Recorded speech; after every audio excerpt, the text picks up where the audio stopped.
Women empowerment itself it's a vast subject, మనందరికీ తెలిసిందే కదా. ఇంకా మహిళా సాధికారత కోసమే మనం అంతా సమాజంలో పనిచేస్తున్నామని చెప్పచ్చు, పోరాడుతున్నామని చెప్పచ్చు. అయితే బీసీ ఉమెన్ ఎంపవర్మెంట్ అన్నది పెద్ద సబ్జెక్టు అన్న విషయము నాకు నిన్న సాయంత్రం వరకు కూడా తెలీదు. నిజంగా బీసీ సమాజ్ అని ఒక ఆర్గనైజేషన్ ఏర్పాటు చేసుకోవటం జరిగింది కాబట్టి, అందులో నేను కూడా ఒక సభ్యురాలుగా ఉన్నాను కాబట్టి, బీసీ మహిళల కోసం ఒక మీటింగ్ ఏర్పాటు చేసుకోవాలి, బీసీ మహిళలుకి ఎక్కువ చైతన్యం అవసరం అన్న ఒక ఆలోచన వచ్చి ఇది ఏర్పాటు చేయాలనే ఒక ఆలోచన నా సోదరికి వచ్చింది కాబట్టి, ఆ ఆలోచనని బిల్డ్ చేద్దామనే ఉద్దేశంతో ఈ మీటింగ్ ఏర్పాటు చేసుకోవడం జరిగింది. What is women empowerment? మనం పొద్దున్నుంచి మాట్లాడిన డాక్టర్ అనురాధ గారు, మన డాక్టర్ ప్రతిభ గారు, మన జస్టిస్ నందా గారు అందరూ మొదలుపెట్టేది ఫస్ట్ స్టెప్ ఎడ్యుకేషన్. మన సావిత్రిబాయి పూలే గారు ఎలాగైతే తన చదువు అలాగే సమాజంలో మహిళల చదువు ఎంత ఇంపార్టెంట్ అని ఉద్దేశంతో ఆవిడ ఎడ్యుకేషన్కి ప్రయారిటీ ఇచ్చి ఉమెన్ ఎడ్యుకేషన్ని ముందుకు తీసుకొని వచ్చి మన చదువుల దేవతగా అవ్వారు. So first step towards empowering women is education. But my question to all of us and to the society, ఆడపిల్ల పుట్టిన వెంటనే తనకి తెలుసా ఆడపిల్లని? ఎవరికి తెలుసు? ఆ డాక్టర్కి, ఆ సిస్టర్లకి, తర్వాత తల్లికి. పెంచేటప్పుడు పెరిగేటప్పుడు ఆ ఆడపిల్లకి తెలుసా తన ఆడపిల్లని? తను ఒక వయసు వచ్చే వరకు తనతో పాటు ఇంకెవరైనా పక్కింట్లో కానీ లేదా ట్విన్గానే పుట్టిన ఇంకొక అబ్బాయి ఉంటే దే వోంట్ నో, వాళ్ళకి తెలీదు నేను ఆ అబ్బాయి మగపిల్లోడని తెలీదు. ఎవరు నేర్పిస్తున్నారు? మనం కదా నేర్పిస్తున్నాం. అమ్మ నువ్వు ఆడపిల్లవి, నువ్వు అనుకోగా ఉండాలి, నువ్వు ఇదే తినాలి, నువ్వు ఇలాగే ఉండాలి, నువ్వు ఈ దుస్తులే వేసుకోవాలి, నువ్వు ఇలానే నడుచుకోవాలి, నువ్వు ఇదే చేయాలి. కరెక్టే, కొన్ని మనం చేయాలి. ఎందుకంటే ఆడపిల్లల్లో ఒక సహజ గుణం ఉంటుంది కదా, ఆ సహజ గుణం సృష్టితో వచ్చింది, అది ఇంపార్టెంటే. కానీ ఆ రెస్ట్రిక్షన్స్ ఒక స్టేజ్ తర్వాత ఎలాగెళ్ళాయంటే, అన్ని అడ్డంకులేనా, నాకు అన్నీ తెరలేనా, నీ తెరలను దాటి వెళ్ళలేనా, ఒక మెంటలీ ఒక కర్టన్. అది తల్లిదండ్రులు వాళ్ళ భయం కోసం సమాజంలో వీళ్ళు బతకాలి, మంచిగా ఉండాలి, ఒక ఇంటికి మంచిగా ఇవ్వాలి అని వాళ్ళ ఒక మంచి ఉద్దేశమే. తల్లిదండ్రులకి ఎప్పుడు కానీ చెడు ఉద్దేశం ఉండదు వాళ్ళ పిల్లలకి. నా ఆడపిల్ల చదువుకోవద్దని ఉండదు. కానీ ఆ కాలంలో చదువుల శిక్షణ చాలా దూరం. అక్కడి వరకు నా పిల్ల వెళ్ళి వచ్చేటప్పటికి ఎన్ని కష్టాలు పడుతుందో, ఆడపిల్ల బలహీనరాలు కదా, ఇంట్లో ఉండనీలే, పెళ్లి చేస్తే నా బాధ్యత తీరిపోతుంది. ఎక్కడో ఒక చోటు I look at looking at things positively. So my father might, I don't mean my father, generally father might have thought that way and పంపలేదు. ఎందుకంటే అప్పుడు మనకి మన కాలకృత్యాలకే వాష్రూమ్స్ లేని రోజులు కదా. సో అలాంటి వాళ్ళు ఇంకొక పల్లెకో, ఇంకొక ఊరుకో, ఇంకొక గ్రామానికో వెళ్ళి చదువుకోవాలి. సో ఆ ఎడ్యుకేషన్కి వెళ్ళి వచ్చేటప్పుడు నా కూతురికి ఏమన్నా అవుతుందేమో, అది వద్దు, నేను జాగ్రత్తగా నా బిడ్డను నా ఇంట్లో పెట్టుకొని, నా కడుపులో పెట్టుకొని చూసుకుంటానని ఆ ఎడ్యుకేషన్ నుంచి మనం దూరం చేశారు. It was not intentional is what I think in a positive scenario. But over a period of time Savitribai లాంటి వాళ్ళు వచ్చినప్పుడు చదువు ఎంత ఇంపార్టెంటో వాళ్ళు సమాజానికి చెప్పి, వాళ్ళు ఆ హామీ ఇచ్చి, వాళ్ళు ఆడపిల్లల్ని తీసుకెళ్ళి చదివించడం మొదలుపెట్టినప్పటి నుంచి ఐ థింక్ మహిళల్లో ఆ చైతన్యం వచ్చింది. వాళ్ళు చదువుకోవటానికి వెళ్తూ ఉన్నారు, క్రమంగా పెరుగుతుంది. We all have to agree, gradual growth definitely women ఎడ్యుకేషన్లో ఉంది కదా. ఇప్పుడు సమంగా చదువుకుంటున్నాం. సో ఆ సమానత్వం ఎంతమంది పోట్లాడితేనో, ఎంతమంది కష్టపడితేనో, ఎంతమంది ఆలోచిస్తేనో, మనలాంటి మహిళలు, మనలాంటి పురుషులు కూడా, I agree, men also struggled for women empowerment. They did. మన తండ్రులుగా ఉన్నవాళ్ళు, మా అన్నలుగా ఉన్నవాళ్ళు, మన తమ్ముళ్ళుగా ఉన్నవాళ్ళు, అరే అక్క అక్కడ పోతే వాడు దోస్త్ ఎవడు ఉంటాడు ఆ గల్లీ దగ్గర, వాడికి తెలుసు. ఎందుకంటే వీడు మగపిల్లాడు కదా, వాడు ఏం చేస్తాడో వాడికి తెలుసు. నువ్వు వాడికించి పోకు, ఎందుకు పోవద్దు అని మనకు తెలియదు పాపం వాళ్ళు ఏం మాట్లాడతారు. మనం ఏమనుకుంటాం, వాడు మగవాడు కాబట్టి వాడు వెళ్ళి అక్కడ నించోవచ్చు, నేను ఆ గల్లీకించి నడవద్దా మనకు అదే ఆలోచిస్తాం. వాళ్ళ మనసులో ఏముంటుందో పాపం బయటపడి వాళ్ళు చెప్పలేరు. అట్ ద సేమ్ టైం మనం రిస్ట్రిక్షన్ చేస్తున్నామని మనం అనుకుంటాం. Let us think out of the box and think maybe they are trying to secure us. ఉండొచ్చు కదా. So what should we do for this? నేను ఈ మనలో పొద్దున కూడా కొంతమంది ఆడపిల్లల్ని అడిగాను, నిన్న రాత్రి నా కూతుర్లను అడిగాను, మీ ఉద్దేశంలో మహిళా సాధికారత అంటే ఏంటి? What is women empowerment? చాలామంది చెప్పారు. I think my daughter, she just gave me a book and said, why do అమ్మా look at this chapter, read this అంది. నేను ఇంతకుముందే నీకు సోషల్ ఎగ్జామ్ అప్పుడు చదివాను కదా ఇది అన్నా. చదివి నీకు చెప్పాను కదా అంటే, అప్పుడు చదివావు సరే, ఇప్పుడు ఇంకొకసారి చదువు, నీకేమన్నా ఉపయోగపడుతుందేమో చూడు అంది. I looked at her CBSE 10th class exam social book, text book. నిజంగా నాకు ఆశ్చర్యం వేసింది. What is an ideal women? మనందరం ఐడియల్ ఉమెన్ అనుకుంటాం కదా, ఆదర్శవంతమైన ఐడియల్ ఉమెన్ అంటే ఏంటి? I wonder when I looked at that book. Ideal women ఒక్కొక్కరికి ఒక్కొక్క కోణంలో ఒక్కొక్క రకం కదా. When a TV serial maker example, ఆయనకి ఐడియల్ ఉమెన్ అంటే పొద్దున్నే అన్ని పనులు చేసుకొని ఫ్యామిలీ వాళ్ళందరినీ పంపించేసి టీవీ ముందు కూర్చునేది ideal women for a TV serial maker or a web series maker, whatever it is. ఇప్పుడు వెబ్ సిరీస్ వచ్చాయి, ఆ బుక్ వచ్చినప్పుడు లేదేమో మరి. Then what is a ideal women for a fashion brand maker or a cosmetics maker? అందంగా lipstick పెట్టుకొని, కళ్ళకు కాటికి పెట్టుకొని, ఐలైనర్లు పెట్టుకొని చాలా అందంగా తయారయ్యేది ideal women according to that ad maker or a product maker, isn't it? మనకి ఎప్పుడు అందంగా చూపించాలనుకుంటాడు, అవునా? సో అందంగా ఉంటేనే ఐడియలా మనం? We have whom should we question ourselves. And then ideal women in the society or ideal wife in the family.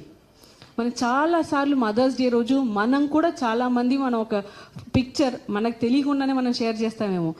Women with multiple hands, ఒక చేతిలో చీపురు, ఒక చేతిలో చాట, ఒక చేతిలో అట్లకర్ర, ఒక చేతిలో తుడిచే గుడ్డ, ఒక చేతిలో దువ్విని, ఇలాంటివి రకరకాలు చేతుల్లో పెట్టుకొని అమ్మవారి రూపంలో అన్ని చేతుల్లో అన్ని ఒక యంత్రాలు ఇంటికి కావాల్సినవి పెట్టుకొని she is doing. So that is an ideal wife or an ideal mother. Is it true? ఈ ఇన్సిడెంట్కి I would add one more thing. ఒక చిన్న యాడ్ చూశాను నేను, ఒక what you call short film లాంటిది. దేర్ ఒక అమ్మాయికి చాలా important presentation. She has a babysitter or a caretaker at home to take care of her tiny little toddler, చిన్న పాప వాళ్ళని, తనకి నెలల పాప, పాలు తాగే బిడ్డ.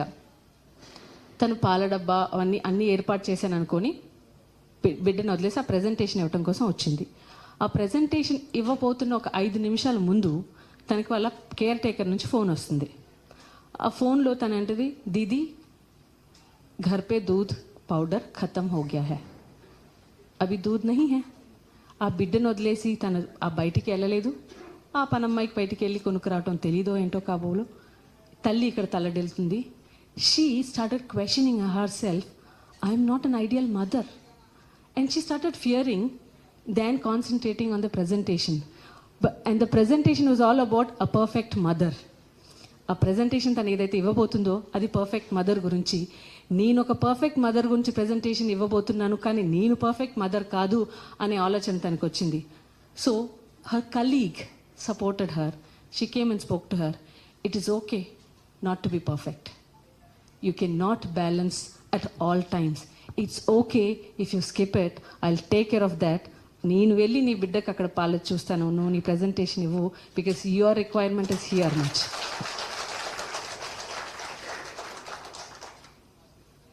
ఒక ఎంప్లాయర్కి ఒక స్త్రీ ఎలా చూస్తారు? ఒక employer, he wants the women in his company. He knows మగవాళ్ళ కన్నా ఎక్కువ బాగా సమయం ఇచ్చి ఏదైనా ప్రాజెక్టో ప్రజెంటేషనో పూర్తి చేయాలంటే వాళ్ళు ఇంట్లో ఏమన్నా ఏర్పాట్లు అడ్జస్ట్మెంట్లు చేసుకొని అక్కడ సమయం ఎక్కువ ఇచ్చి వాళ్ళు చేయగలుగుతారని తెలిసినా, వాళ్ళకి ఎక్కువ పని ఇచ్చినా ఆ వేతన మాత్రం మనకి తక్కువే ఉంటుంది కదా. So this is what the perspective of the world is about ideal women, ideal employer, what ever it is. So what is ideal women is all about? What is women empowerment? ఇలానే ఉండాలి అని ఒక్కొక్కరికి ఒక్కొక్క రకంగా అనిపిస్తుంది. మనకేమనిపిస్తుంది? మనని మనం ప్రశ్నించుకోవాలి. I would coat, जब नारी में है शक्ति सारी तो फिर क्यों कहें नारी को बेचारी.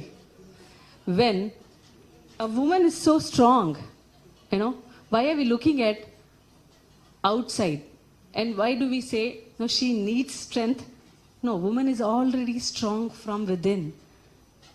మహిళల్ని స్ట్రాంగ్ చెయ్యాలి అంటాం మనం, ఆర్ అంటారు సమాజంలో. మనం కూడా అంటాం, నువ్వు స్ట్రాంగ్ కావాలబ్బా అంటారు ఆడపిల్లలు. నువ్వు ఇట్లా ఏడిస్తే ఎట్లా? స్కూల్లో కాలేజ్లో పిల్లలు ఉంటారు, ఎవరైనా నువ్వు ఇట్లా ఏడిస్తేలా, నువ్వు స్ట్రాంగ్ కావాలబ్బా. నువ్వు స్ట్రాంగ్ కావక్కర్లా, నువ్వు స్ట్రాంగ్గా ఉన్నావు.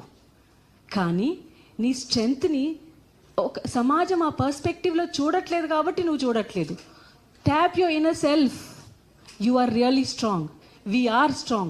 We women are really strong. Stronger than men. Yes. What is the difference? The difference is, I would say, మనని మనం చూసుకునే ఒక విధానంలో మార్పు రావాలి. నేను ఇంకొకరిని బ్లేమ్ చేయను. సమాజం, సొసైటీ, మగవాళ్ళు, తల్లులు, తండ్రులు, పిల్లలు కాదు. మనని మనం ఎలా చూసుకుంటున్నాము. ఉమెన్ ఎంపవర్మెంట్ అంటే ఏంటి అంటే, వాళ్ళు మనకి సమానత్వం ఇవ్వాలి, వాళ్ళు మనకి చదువుని ఇవ్వాలి, వాళ్ళు మనకి వేతనాలు ఇవ్వాలి. వాళ్ళు మనకి ఎవరు? వాళ్ళు సమాజంలో ఎవరున్నారు? సగం మనమే ఉన్నాం కదా. మనకి మనం కదా ఇవ్వాల్సింది. సో మనకి మనం ఇవ్వాలంటే ఏం కావాలి? ఏం జరగాలి? సమాజంలో మార్పు రావాలి. ఎలాంటి మార్పు రావాలి? మనం ఏం చేస్తే ఆ మార్పు వస్తుంది? మనం అందరం ఆలోచించాలి. ఆడపిల్లలకి నిజంగా చెప్పినట్టు ఇంట్లో నుంచి రెస్ట్రిక్షన్ స్టార్ట్ చేస్తాం, కానీ ఆ రెస్ట్రిక్షన్స్కి ఒక కారణం ఉంటుంది. కాబట్టి ఎప్పుడైనా కానీ మనం ఏదో ఒక కారణం కోసం ఆడపిల్లల్ని ఏదైనా రెస్ట్రిక్ట్ చేస్తే డెఫినెట్లీ ఎక్స్ప్లెయిన్ ఎందుకోసం అన్నది, ఆ కారణం అన్నది ఆ ఆడపిల్లకి చెప్పండి. తల్లులుగా, సమాజంలో ఉన్న ఒక బాధ్యత అయిన మన స్త్రీలుగా, మహిళలుగా, నాన్న నువ్వు ఇక్కడికి వెళ్ళొద్దు, ఎందుకు వెళ్ళొద్దు, ఆ కారణం చెప్దాం. నువ్వు ఈ పని చెయ్యొద్దు, ఎందుకు చెయ్యొద్దు, నీ దృష్టికోణం నువ్వు చెప్పు. వాళ్ళు చెప్పేది కూడా వినాలి మనం. We should be open to listen. Being a mother of daughters, I understand. నేను కూడా నేర్చుకున్నాను. నేనేమన్నీ, నా కూతురు, కొంతమంది పొద్దున అమ్మాయిలు నాతో, మేము నన్ను అంటే చాలా ఇష్టంగా, చాలా ప్రేమతో నాతో మాట్లాడుతూ నా మాటలు నచ్చాయి అంటుంటే, అరే నా కూతురు ఇక్కడ ఉంటే బాగుంటుంది అనిపిస్తుంది. ఎందుకంటే ప్రతిసారి నేను ఫోన్ అయితే వాళ్ళ ఫ్రెండ్స్తో ఎప్పుడు తను మాట్లాడితే, అమ్మ my friends are deadly scared of you అంటారు. ఎందుకో తెలియదు. మరి నేనేం చేస్తాను, నేను రాక్షసులాగా ఉన్నానా అంటాను. వాళ్ళు వస్తే నవ్వుతూ మాట్లాడతాను, వాళ్ళకి ఏమన్నా అది ఇస్తాను, వాళ్ళు చేసి పెడతాను, వాళ్ళ టైం వాళ్ళకి ఇస్తాను. అయినా కానీ నన్ను అంటే భయం వేస్తుంది. అందుకో తెలియదు. అంటే maybe we have made mothers like that. మా అమ్మ, let us be friends. When we are friends, ఆడపిల్లలు మన దగ్గరకు వచ్చి చెప్తారు. ఈ రోజుకి కూడా I don't know when I hug my mother last. మనందరం ఒక్కసారి మనం ఆలోచించుకుందాం. మన తల్లులనో, మన బిడ్డలనో ఆఖరిసారిగా ఎప్పుడు మీరు హక్ చేసుకుని ఉంటారు? కొంతమంది ఈరోజు అంటారు, కొంతమంది 2-3 రోజుల కింద, కొంతమంది నెల రోజుల కింద, కొంతమంది గుర్తు లేదనొచ్చు. అవునా కదా? So why am I saying this is, teenage అమ్మాయిలు చాలామంది ఉన్నారు కాబట్టి, ఒక ఏజ్ వచ్చిన తర్వాత we look for love outside. Why are we looking for the love outside? Because we are not getting it from where we actually supposed to get it from. కదా? తల్లి ఆ హత్తుకొని ఆ ప్రేమని ఇస్తే, ఆ ప్రేమని వాళ్ళు బయట ఆశించరు. ఆశించినప్పుడు, ఆ ఆశ లేనప్పుడు ఆ అఘాయిత్యాలు, ఆ ఘోరాలు, ఆ సూసైడ్లు, ఆ మనస్పర్ధలు, ఆ గొడవలు ఇలాంటివి రావు. I don't think. Because I have enough love, so I don't need a man in my life. Before అంటే ఆ టీనేజ్లో అట్రాక్షన్స్ అవి కూడా నా ఉద్దేశంలో చాలా వరకు తగ్గుతాయి ఎప్పుడైతే మనం సమాజంలో మనని మనం ప్రేమించుకున్నామంటే మనం ఇతరుల్ని ప్రేమిస్తాం. I very strongly believe that. When I love myself, I love anybody in this world. చాలా వరకు నేను చాలాసార్లు చెప్పాను కూడా, ఏమంటే మనని ఎలాగైతే ట్రీట్ చేయబడాలనుకుంటామో, మనతో ఒకరు, ఇతరులు ఎవరైనా మనతో ఎలాగ ప్రవర్తించాలనుకుంటారో అలాగే మనం ఇతరులతో ప్రవర్తించాలి. That's when you get it back. So when we expect something from the society, we have to contribute to that society. That is when we get it back కదా. So how are we contributing to the society? I think ఏదో ఒక రకంగా మనం ఇచ్చుకోవాల్సిన పరిస్థితుల్లోకి రావాలి, ఆ reformation రావాలి అంటే రాజకీయ రంగాల్లోకి మనం రావాలి. నేను ఈ మీటింగ్ పెట్టాలి అనుకున్నప్పుడు నాకు కొత్త, నాకు తెలీదు. కాబట్టి కొంతమంది వెళ్ళి మాట్లాడినప్పుడు చెప్పారు, మనకు నిజంగా మహిళా సాధికారత లేదా?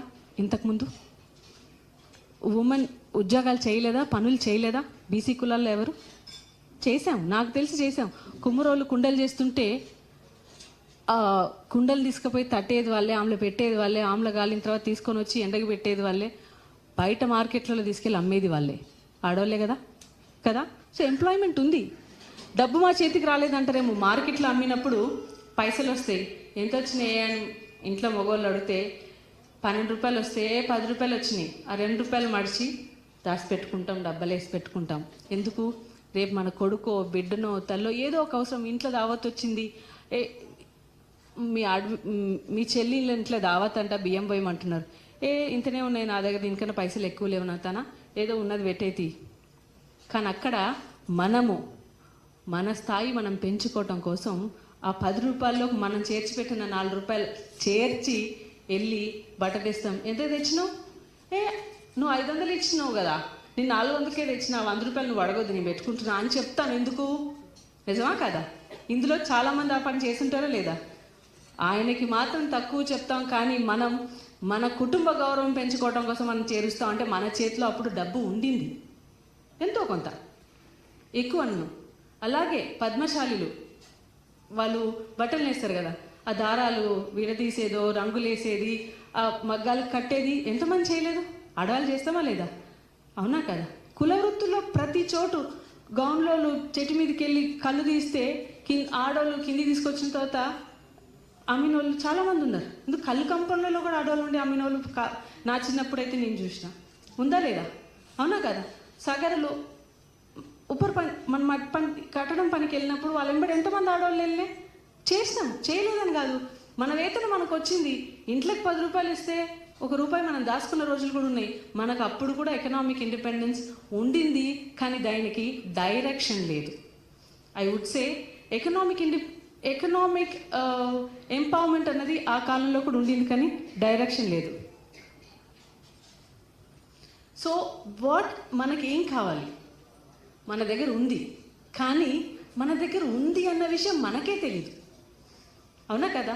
ఐ వుడ్ సే మనకి ఆ సోషల్ ఎంపవర్మెంట్ కానీ ఆ రెస్ట్రిక్టెడ్ దీనివల్ల లేదు. దానిని మనం అర్థం చేసుకొని ఆ రెస్ట్రిక్షన్స్లోకి బయటికి రావాలంటే we have to think out of the box. Tell our parents, నేను ఇది చేస్తాను. వెళ్ళి కూర్చొని మాట్లాడండి. మాట్లాడితే ఏ ప్రాబ్లం కన్నా సొల్యూషన్ ఉంటుంది. అలాగే మన తల్లిదండ్రులతో, సమాజంతో మనం వెళ్ళి మాట్లాడితే దేనికైనా సొల్యూషన్ వస్తుంది.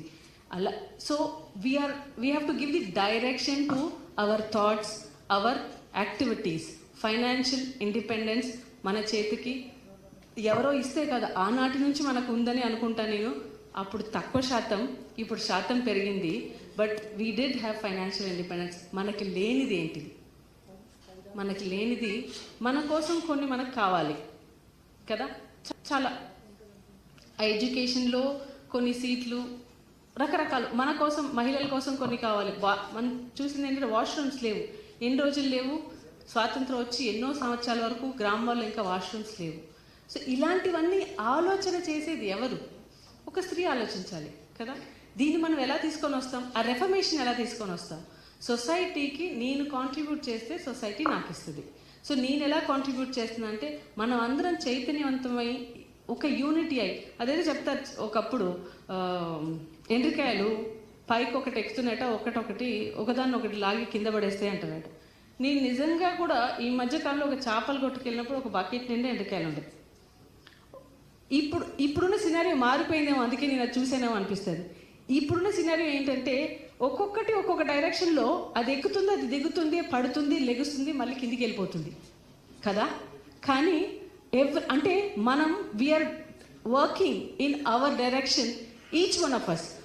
మన కోసం మనం పనిచేస్తున్నాం, మనం ముందుకెళ్ళాలని మనం సాగుతున్నాం. కానీ యునైటెడ్గా ఒకదానిపైన ఒకటి నించొని ఒకదాన్ని అవతల ఒడ్డుకి చేస్తే, అంటే కలిసిగట్టుగా మనం అందరం పనిచేసి ఒక్కొక్కరిని పీక్కి రీచ్ చేస్తే అవతల వెళ్ళిన మనిషి మనం పైకి లాగుతారు. ఆ యూనిటీ మనలో రావాలి. దీనికి ఒక చిన్న ఉదాహరణ చెప్పి నేను క్లోజ్ చేస్తాను. ఒక మహిళ, ఒక స్త్రీ పొద్దున వాళ్ళ కొడుకుని తీసుకొని ఒక మార్కెట్కి వెళ్ళింది, చీర కట్టుకొని పోయింది. మళ్ళీ ఒక 1-2 అవర్స్లో వెనక్కి వచ్చింది, కొడుకుని తీసుకొని వచ్చేసింది, బట్టలు మార్చుకుంది, మళ్ళీ వెళ్ళిపోయింది. అయితే ఎదురింట్లో ఒక ఆమె ఇంటి పైన ఉంటుంది, ఆమె ఉద్యోగం చేయదు, హౌస్ వైఫ్, పాపం ఏం పని చేసే తల్లి. మరుసటి రోజు ఒక ఆమెతో మాట్లాడుతుంది వాళ్ళ ఇంటికి వచ్చిన చుట్టంతో. ఇది ఎవరో కొత్తగా దిగినట్టున్నారు, మీ ఇంటి ముందు ఎప్పుడు చూడలేదంటే, ఈ ఏడాది అయితే ఆమె వచ్చి రోజుకి 4 జతలు బట్టలు మారుస్తుంది, ఏం చేస్తుందో తెలియదు. 4 జతలు బట్టలా ఏంది? నిన్ననే చూసినా పొద్దుగాలేమో డ్రెస్ వేసుకొని పోయి చీర కట్టుకొని పోయింది, మళ్ళీ గంటలు వెనకొచ్చి మళ్ళీ డ్రెస్ వేసుకొని పోయింది, మళ్ళీ ఏమైందో వెనకకు వచ్చింది, మళ్ళీ డ్రెస్ వేసుకొని కొడుకుని తీసుకొని పోయింది. ఎటు పోయిందో ఒక రోజుకి 3 జతలు బట్టలు మార్చింది. మనకేంటి సమస్య? వాళ్ళు 3 జతలు మారుస్తే 4 జతలు మారుస్తే వాళ్ళ సమస్య ఏంటి అన్నది నేను అవతల పక్క సినారియో నుంచి చెప్తాను, ఇప్పుడు మీరు అర్థం చేసుకోండి. పొద్దున్నే కొడుకుని తీసుకొని స్కూల్లో దింపి, దగ్గరే ఆఫీసు, కొడుకు స్కూల్ దగ్గరే ఇల్లు, ఆఫీస్ ఉద్యోగం చూసుకొని చేస్తుంది. పాపం కొడుకుకి ఒంట్లో బాల, వాంతులు అవుతున్నాయి, స్కూల్ నుంచి ఫోన్ వచ్చింది, తల్లి పరిగెత్తుకుంటూ వచ్చింది, ఆ అబ్బాయి చీర మీదనే వాంతి చేశాడు, తెచ్చి మందులేసి, ఉద్యోగం సెలవు ఇవ్వలేదు, 1 గంట పర్మిషన్ తీసుకొని వచ్చి కొడుక్కి మందులు ఇచ్చి అన్నీ చేసి పడుకోబెట్టి బట్టలు మార్చుకొని ఆఫీస్కి వెళ్ళింది. ఆఫీస్కి వెళ్ళి ఉద్యోగం చేసి వెనక్కి వచ్చి వంట చేసి, ఇంట్లో చిన్నపిల్లలకి భర్తకి వంట చేసేసి, వంట చేసేటప్పుడు ఆ చీర మైలవుతుంది కదా అని బట్టలు మార్చుకొని కొడుకుని తీసుకొని మళ్ళీ ఆసుపత్రికి పోయింది. వెళ్ళి ఆసుపత్రిలో డాక్టర్కి మందులన్నీ చూపించుకొని మళ్ళీ తీసుకొని వచ్చి తన పని తను చేసుకుంటుంది. ఇది ఒక స్త్రీ ఒక పరిస్థితి. కానీ అవతల నుంచి చూసిన వాళ్ళకి అది డిఫరెంట్ థింగ్. సో మనము ఎప్పుడు కానీ ఒక స్త్రీగా, ఇంతకుముందు అనురాధ గారు కూడా వారి స్పీచ్లో చెప్పారు, అదే నేను ఒక చిన్న కథ రూపంగా చెప్పాను, అంతే తేడా. మనం ఒక స్త్రీగా అవతల మనిషి లైఫ్ గురించి తెలియనప్పుడు, అక్కడ వాళ్ళ పరిస్థితుల్లో మనం లేనప్పుడు, వాళ్ళ బూట్లు వేసుకొని మనం చూడనప్పుడు, వాళ్ళు ఏం చేస్తున్నారన్నది మనకి కరెక్ట్గా తెలియనప్పుడు, మనం మంచిగా మాట్లాడకపోయినా పర్లేదు, వాళ్ళ గురించి తప్పుగా మాట్లాడకుండా ఉంటే మనకి మనం సపోర్ట్ చేసిన వాళ్ళం అవుతాం. మనం అందరము ఆలోచించుకొని యూనిటీగా, యునైటెడ్గా మన కోసం మనం చేయాలంటే మనం అందరం రాజకీయ రంగాల్లోకి రావాల్సిందే. మనం బీసీ మహిళల కోసం ఆలోచిస్తున్నాం. సమాజంలో 4 కోట్ల మంది, మన తెలంగాణ 4 కోట్ల మంది మనం ఉన్నాం కదా. ఇందులో సగం బీసీలు అంటే 2 కోట్ల మంది మనం బీసీలం. ఈ 2 కోట్లలో సగం మహిళలు అంటే 1 కోటి మంది బీసీ మహిళలు ఉన్నాం. ఈ 1 కోటి మందికి నిజంగా కూడా ఈ సమావేశం కోసం మేము చేసిన రీసెర్చ్లో నాకు అన్నగారు సూర్యరావు గారు ఇచ్చిన డేటా, 1952 నుంచి ఈ రోజు వరకు ఉన్న అసెంబ్లీలో బీసీ మహిళలు ఎంతమంది అని లెక్కేస్తే పట్టుమని 7 లేరు. 7 మాత్రమే బీసీ ఎమ్మెల్యేలు. ఇందులో కూడా ఆశ్చర్యం ఏంటంటే, ఒక మహిళ 4 సార్లు ఎమ్మెల్యే, ఒకటే మహిళ.